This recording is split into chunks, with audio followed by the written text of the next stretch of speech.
Olá, seja bem-vindo ao canal Agape Akhenaton. Hoje nós vamos falar sobre a Afrodite, a deusa Afrodite segundo a mitologia grega. Ela simboliza a divindade da sedução, né? E muitos é retratado pelo planeta Vênus. Então tem toda uma mística envolvido. E nós vamos aqui bater um papo sobre este arquétipo, sobre esse mito, para que você primeiro aprenda a interpretar arquétipos e também possa utilizar parte do conhecimento que está embutido dentro de todo o mito, né, de toda a mitologia grega e arquétipos que estão espalhados pelo planeta todo, né, em vários povos, né. Vou fazer um resumo aqui do que significa, né, para você entender, e depois a gente fala um pouco mais sobre a parte arquetípica. Bom, a deusa Afrodite diz respeito à representação de uma divindade da mitologia grega, vista como uma figura do amor, da sedução e da sexualidade. Ela também é tratada na mitologia romana com o nome de deusa de Vênus, né? Ou seja, é o que eu já tinha comentado, né? E qual que é a origem deste arquétipo, né? Deste mito Afrodite? A mitologia grega aponta que a deusa Afrodite foi originada em detrimento de uma briga entre o deus Cronos e o deus Urano, com base na versão de Hesíodo, né, o poeta grego da antiguidade. Cronos, em um ato de fúria, cortou o órgão genital de Urano e o lançou no mar. Após o órgão cair no oceano, foi formada uma espuma, e dessa mistura com a água salgada saiu Afrodite. Portanto, de acordo com essa narrativa, ela nasceu a partir de uma ação violenta. Em razão desse conto, o nome Afrodite significa espuma do mar, ou nascida da espuma. Existe também, contudo, outra história, né, que conta o nascimento da deusa Afrodite, é a narração de Homero, né, o poeta da Grécia Antiga. Conforme a interpretação dele, essa divindade foi gerada pelo modo natural, ou seja, nasceu a partir da união entre Deus, né, esse Deus seria Zeus, com Dione. Bom, continuando nossos estudos também, né, é tido que ela já nasceu adulta, né, ela é descrita como a divindade do amor, né, e ela é tratada como vaidosa e sedutora, né. Bom, Afrodite no hino de Homero, de número 6, é tratada como uma mulher na qual fazia nascer flores no local onde pisava. Além disso, ela destacava como mãe e protegia o filho de Enéas. Quanto ao caráter, é tratada como deusa vingativa, que facilmente sentia-se insultada, né? Afrodite e Hefesto, né? União forçada. De acordo com a história da deusa Afrodite, ela foi casada com Hefesto, e essa relação foi fruto de uma união forçada. Com base na narrativa, ela era uma deusa muito bela, e isso despertou o interesse de outros deuses. A disputa por Afrodite ocasionou em uma briga entre deuses interessados por ela. Por conta da confusão formada, Zeus obrigou-se a casar com Hefesto. Esse último é caracterizado como um deus mal-humorado e feio, né? Há duas versões também com relação à história do casamento entre Afrodite e Hefesto. A segunda corresponde a uma atitude vingativa de Hefesto com a mãe de Afrodite, chamada Hera, a deusa da maternidade. De acordo com a narrativa, Hefesto foi lançado ao Olímpio por Hera, e por conta disso ele aprendeu em um trono mágico, e essa troca da liberação exigiu se casar com Afrodite. Aí já começa, né, a nossa interpretação, né, da mitologia, né, da mulher que é disputada hoje na sociedade, né, e quase sempre a gente vê hoje uma troca de valores, né, com respeito ao que se busca por amor ou a mulher que busca um casamento por interesse, né. Então quase sempre a beleza ela é associada à riqueza, aos homens mais poderosos, e não necessariamente aos homens brutos e rústicos, que se simboliza, né, aquele homem honesto e pobre, né? Então quase sempre é uma mistura, né? Quando a gente fala de mito, a gente tem que começar a compreender essa mistura, né, que era uma interpretação das pessoas, da nossa sociedade, dos arquétipos da nossa sociedade.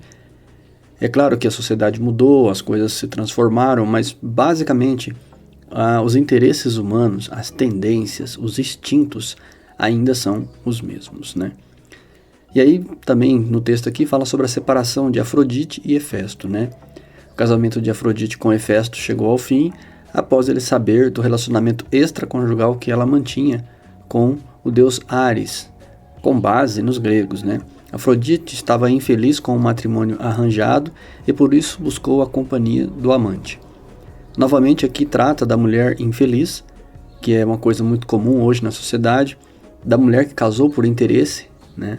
E ela casa por interesse, mas ela tem uma beleza, ela tem como qualquer pessoa seus sonhos, suas paixões e seus medos, né? E se utiliza às vezes de um momento por ser cobiçada, né, por outros homens, ela acaba escolhendo o homem por interesse. Mas com o passar do tempo, esses interesses, a parte mulher vai se manifestando, fazendo com que essa mulher busque a companhia de amantes, né? Então, quando a gente fala de Afrodite, a gente está falando de muitas mulheres, né, que são bonitas, mas que estão casadas e que são infelizes e que não têm aquela companhia desejada, mas que por ter esse poder de atração e sedução, ela é capaz de escolher entre esse homem amor, né, esse homem que seria hoje o homem instinto, o alfa, entre o homem que seria hoje o homem que tem a base mais sólida, financeira, com a segurança, mas que nem sempre tem, né, como a gente fala aqui de Hefesto, os atributos físicos, né, o homem objetivo, carrancudo, mal-humorado, né, mas acaba sendo aceito por ela. Mas depois esse casamento chega ao fim porque ele descobre essa traição dela, né? Continuando aqui, em um determinado dia, quando Afrodite e Ares estavam juntos, foram flagrados pelo deus Sol chamado Hélio. Ele, por sua vez, correu para contar o ocorrido a Hefesto, que planejou vingança ao casal de amantes. Hefesto, ao flagrar Afrodite com Ares, os prendeu em uma rede. Outros deuses observavam a ação e começaram a rir e a zombar da cena. Por vergonha, Afrodite foi a Chipre e Ares fugiu para a Trácia. Bom, da união de Afrodite com Ares nasceu a deusa Harmonia. Aí você vê, né? Como o próprio mito já começa a trazer significados expressivos. Ou seja, quando ela está casada com Hefesto, a vida dela é conturbada por infelicidades, né? E não gera, né? Então, aí ela começa a gerar deuses, né? Que aí tem a ver com aquilo que a gente fala quando a mulher busca a felicidade. Aí ela fala que a primeira deusa que nasce é a deusa Harmonia. Depois vem o deus Eros, que é o deus do erotismo, Deimos, que é a divindade do terror, Anteros, deus da ilusão e do amor não correspondido. Tudo tem a ver com o que, na verdade, Afrodite sentia, né? Phobos, a divindade do medo, Himeros, a divindade do desejo sexual, Potos, que é o deus da paixão. Então você vai ver que tudo é alguma coisa que se gera dentro de Afrodite. Então tudo que está falando na história fala da mulher, né? Se você parar para interpretar tudo o que está acontecendo, o casamento dela, o amante, os filhos, fala de todas as coisas que existem dentro dela, né? Porque diz assim, Eros é o deus do erotismo, porém ela é praticamente Vênus, né? Aquela que é a deusa da sexualidade, da sedução, né? Então ela tem muito, né, forte tudo isso nela. Bom, aí aqui no texto também fala as relações de Afrodite, né? A deusa Afrodite viveu romances com outros deuses como Hermes. Ele era um deus mensageiro também dos poetas e comércios, além de outros atributos. Do relacionamento de Afrodite e o deus Hermes nasceu o filho Hermafrodito. O nome dele é a união dos pais, né? Com base na mitologia, Hermafrodito nasceu com dois sexos, masculino e feminino. Novamente os mitos tentando explicar os problemas que existem na sociedade, da incompreensão, né? Que naquela época não tinha, sobre como um filho nascia com defeito. Eles viam isso como algo divino, né? Como alguma coisa fora do normal. Mas hoje, coisas que a genética hoje explica. Mas o mito ele vem para justamente explicar coisas da sociedade, das pessoas, né? Vamos lá também. Afrodite viveu um relacionamento com Apolo, o deus da luz, e eles geraram um filho chamado Himeneu, o deus do casamento. Além de Apolo, ela também relacionou-se com Dionísio, visto com a divindade do prazer. Eles geraram o filho Priapo, deus da fertilidade. Já da união com Poseidon, Afrodite gerou os filhos Rode e Herófile. Vê que, né, Afrodite ela é tão desejada e cobiçada e chega uma hora que ela se perde no meio de tudo isso, né? Então ela vai, tido como assim, com toda essa sexualidade de Afrodite, ela vai criando, fertilizando, né, as coisas. E esses deuses se aproveitam disso para justamente ter a posse de Afrodite, né, que seria essa Vênus, e que ao mesmo tempo a gente fala dessa mulher, que poucas pessoas comentam, por exemplo, sobre o sofrimento de Afrodite, né, pois ela vai trocando tendo esse prazer com outros deuses, né, vai gerando filhos, mas ninguém se pergunta o que Afrodite busca de verdade, né? E aí também vamos chegar na outra parte, né? Afrodite não apenas com deuses, mas Afrodite relacionou-se também com homens mortais. Andonis foi um deles. Com ela gerou o filho de Golgos e Berói. Ela também viveu uma relação com o príncipe de Troias, Aquises, e com ele gerou os filhos Enéas e Lírios. Então você vai ver que essa deusa, ela tem uma coisa, né, de que cada relacionamento ela gera um filho. Cada filho, que se você parar para interpretar, tá ligado a um defeito, né, ou uma virtude. Acontece que todos nós somos assim, né? Quando nós tomamos certas decisões, essas decisões podem nos fazer mais cheios de virtude, mas também pode nos levar a defeitos primordiais. E que acredito assim, que a simbologia ela vem para interpretar um tipo de mulher. Acredito que cada pessoa possa, quando uma mulher que tenha o arquétipo da Afrodite, quando ela lê, ela rapidamente consegue sentir o que passa dentro de Afrodite, né? Em todo esse potencial mal canalizado, mal utilizado. É claro que os deuses, né, na mitologia, fala de tendências, né? Cada um é uma tendência de pensamento e cada pensamento gera uma ação, e essa ação seria como se fosse o filho, né? Então ela fala, quando ela se relaciona com Dionísio, né, é visto como a divindade do prazer, né? E aí eles geram um filho que se chama Deus da fertilidade, Priapo. Então você fala, quando a gente tem o prazer, né, o que a gente tem? Quando tem uma atração, né, uma sexualidade, a gente acaba tendo fertilidade, né? Então cada filho ele simboliza uma espécie de pensamento, né? Então é como se assim, existe telas de pintura muito importante, né? O nascimento de Vênus, né?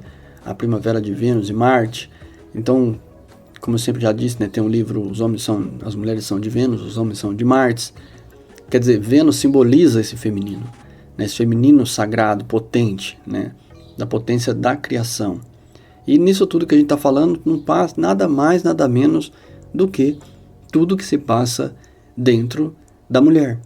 Né? Dentro dessa mulher, por exemplo, você pode ter como uma mulher linda, bela, muito cobiçada, da mulher que se perde, né, justamente por ser muito bonita, da mulher que se perde porque acaba sendo vítima da inveja de outras mulheres, né, porque também vê como que pode, imagina as guerras e tudo mais que gerou em torno disso, né.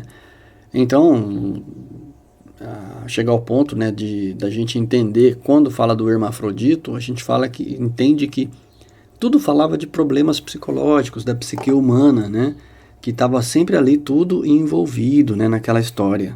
Então as pessoas falam, né, qual é o poder de Afrodite, né, e fala que Afrodite tinha um cinturão mágico, né, de grande poder e sedutor, né, e o poder de sua paixão era irresistível, né. As lendas mostram frequentemente a deusa ajudando seus amantes a superar todos os obstáculos. Afrodite era uma deusa da mitologia, ela certamente é a divindade mais poderosa da Terra, e seu poder nenhum homem resiste, e muitos deles fazem coisas realmente loucas por ela. Seu poder atual nunca foi superado pela própria Afrodite do passado. Afrodite é a deusa do amor, beleza corporal e sexo na mitologia, com poderes extraordinários de sensualidade, fertilidade, amor, beleza, atração e luxúria, exercendo uma forte influência no desenvolvimento sexual e no prazer das pessoas, e no poder total sobre os homens. Afrodite era uma deusa da mitologia grega com um caráter avassalador. Ela tinha vários deuses imortais como amantes, e é representada como uma mulher atraente e voluptuosa. A deusa Afrodite deu a todas as mulheres o poder de atração e sedução dos homens. E para todas as mulheres, Afrodite deu esse poder de uma maneira incrivelmente especial, tornando uma armadilha irresistível para os homens, especialmente no local de trabalho. Desde os primeiros dias da civilização humana, o poder de Afrodite provou ser um dos mais poderosos da face da Terra. Para ela, reis, presidentes de empresa, empresários políticos, homens poderosos, celebridades das artes e esportes e os mais comuns mortais perdem a cabeça, a liberdade, lutam guerras, comprometem-se suas carreiras, rompem laços conjugais e até sacrificam seus filhos, vidas.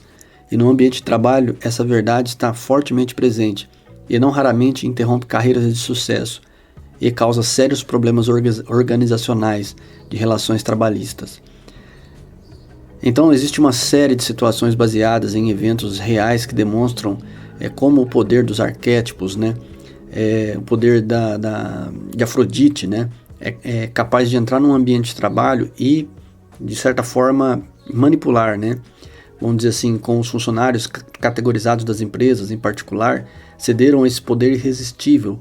Quais foram as suas consequências para organizações e os problemas que eles tiveram que enfrentar, né? Aí vem o alerta para os homens, né? Fica alerta, cedo ou mais tarde, você também pode ser tentado a sucumbir ao poder de Afrodite e no trabalho.